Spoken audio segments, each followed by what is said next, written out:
Right, 21st of May. That is the date. The Nationals will kick off. The International Kids Cup Channels Season 10. We cannot wait for that one. Before we move on from the Kids Cup, let me get the thoughts of Chinase quickly on the talents you've seen. I mean, you've seen a few of the goals.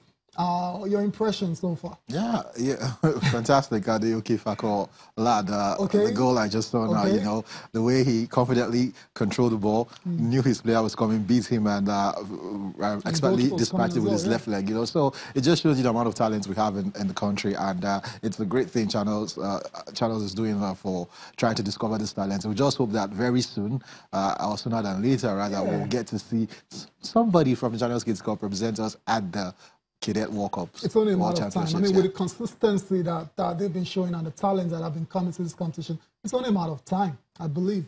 Truly believe so.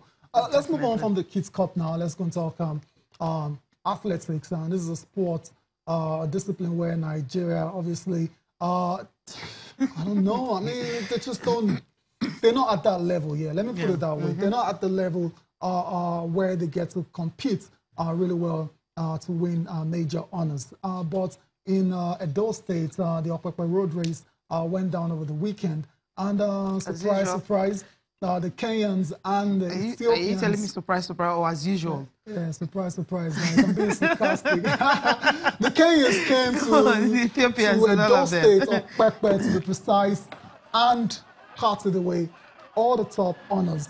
And it's not a surprise for anybody, Chinase as well, too. Nigeria is still at that very low level where we're still trying to build. But these guys, Ethiopia, Kenya, some of the other Eastern African countries, they're just too good in this competition for Nigeria. Kibet Ales of Kenya, he finished first, 29.46 seconds, which was really a cool one. Another Kenyan, Simon Shepherd, also 30.29 seconds, came second. And the third position went to another Kenyan, talking about runner Timothy. Yeah, then female category, that's where you have the Ethiopians coming in. Yami Dare won the star prize. You have Kenya finishing second, Tue Sandra, and of course another Kenyan finishing third in a time of 34 minutes, 24 seconds. What about the Nigerians? So the Nigerians, we have a Deborah Palm. I mean, for the 6th time, she's, you know, the champion for the women. And of course, you have for Nigeria, Emmanuel Giang, I mean, took the first position also for the Nigerian athletes. These names are very familiar. I mean, Deborah Palm, no one is close to her.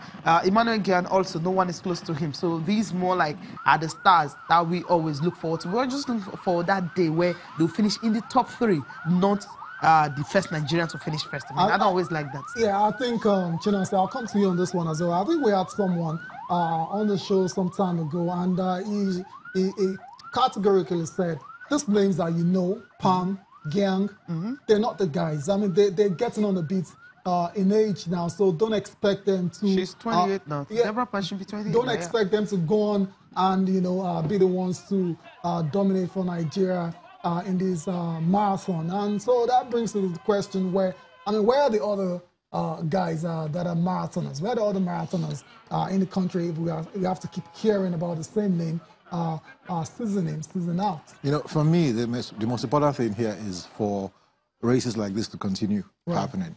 You know, because in the long run, I think and I believe that we will begin to see, we'll get to see the dividends and the benefits, because as long as these races keep happening, Nigerian talents will keep coming out, you know, trying to see something they look forward to participating, you know, trying to hone their skills. The fact that the Kenyans are coming, Ethiopians are coming, they will only get better, and at some point, we'll begin to see, we'll begin to reap the rewards. Yeah. Okay, we'll see about that. Let's go on a quick break, and when we come back, we'll be looking at the final match day in the English Premier League.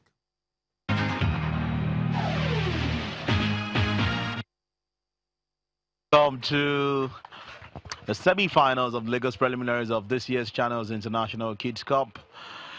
And what you have on your screens right now is the first semi-final between ex-Planter Nursery and Primary School and Abina Omololu, who've also had a good run so far in the tournament. My name is Rotimi Akindele, and ex-Planter, they've had a good run. They've considered only 1 goal so far in the Lagos preliminaries. Abina Omololu. All right, that's it. Kickoff between Abina Omololu and ex-Planter. Of course, on your screens, playing from left to right of your screens is Abinomo Lulu, who are clothed in all navy blue jerseys with white stripe. And then you have the boys from Ex-Planta Ikorodu in what you safely call purple colors, or lilac if you want to go deeper. Discipline in them. And after conceding 2 goals, and there's a chance right here, and we've got the first goal of the game. We were just talking about the height disadvantage for the Abina Omololu players, and that has been exploited beautifully by, of course, Unweke Samuel. He's run all the way to the far side, and you can hear the screams, and you can see the joy in the eye of the players. The corner came in, wasn't properly dealt with. He got his chance, 1 touch to steady himself, and it was a sublime finish. And we've finally gotten the first goal in this game, and Ex-Planta are the first to get the goal, but hey. Ogunyemi Taiwo sends in a long throw. Couldn't get there. Folaomi tries to control. Good interception. He controls the ball. Folaomi's there with a shot, and they have a chance to make, and it's a goal! Beautiful equalizer. It's the substitute that has come on. He's gotten the vital touch, and it's Famurewa Gbolahan. 1-1. Welcome back to Channel Sport this morning. It's time to look at the Nigerian Professional Football League match day 21. I mean, it feels like the league just started just yesterday, but we're already in match day 21. And some of the results that went down over the weekend, some very, very interesting results, and that's the safest way of putting it. So let's start off with the matchup between Niger Tornadoes and Kwara United. Kwara United trying to get off the relegation zone. It went to Niger and got a 1-1 draw. Fantastic points for Kwara United. We also saw action between Kano Pillars and Katsina United. That one ended by 3-1 in favor of Kano Pillars. And that's the match where the goal banger, Junior Locoso scored twice to take his tally to 18 goals for the season. We also saw action between defending champions Plateau United. They defeated Nasarawa by 2-1. Goron was a 1-0 win for them over Wiki Tourist, while the match between El Kanemi Warriors and Rivers United ended 1 apiece. Elsewhere, Cecilia, this is the surprise result of the weekend. Abia Warriors coming to Agege in Lagos to defeat MFM. I mean, MFM is just crumbling. I think because most of their players are. That's a strong word. It's a strong word. After they missed out on the continent and all that, they did well, but that's the best they could. I mean, some of their players are leaving because of these long-term deals and all that. Some don't want to sign long-term deals. We understand the whole situation. So when you have some of your key players actually leaving at this time, so it's always going to be difficult for them. We just hope that they can bounce back from this. Because if you can't win at home, then where can you win? I mean, they've gotten points away from, which was really cool. They could have won at Rangers, but somehow it was in their favor. But if you try as much as possible to win all your home games and not dropping 3 points, we're not talking about 1, 3 huge points at home. I mean, what next for a team about like dropping that? Points. Rangers couldn't beat Aqua United. That one ended goalless. And Yobedezu Stars was a 1-1 scoreline against FC Fianyuba, while Sunshine Stars defeated Atland by 2-1. And this is what the table looks like after match day 21.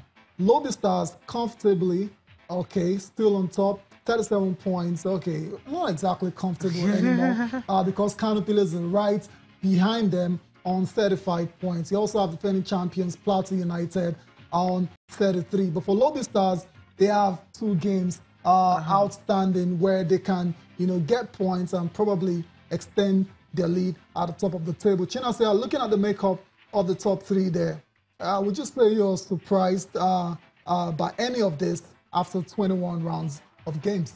Not really. Lobby Stars have been consistent, and the fact that they are on top with 2 games in hand, it shows you how consistent they've been this season. But like I talked about it last week, they will not be comfortable having you know, an experienced campaigner, serial winners like Kano Pillars right behind them, and the fact that Kano Pillars now have a goal poacher, you know, in serious form. I talking about Junior Locosta. So yes, let's just see how it plays out. But the most surprising result for me this weekend was Tornadoes. You know, the fact that Tornadoes are up there in the top 4, trying to see how they can get into the top 3 positions or even challenge for the title.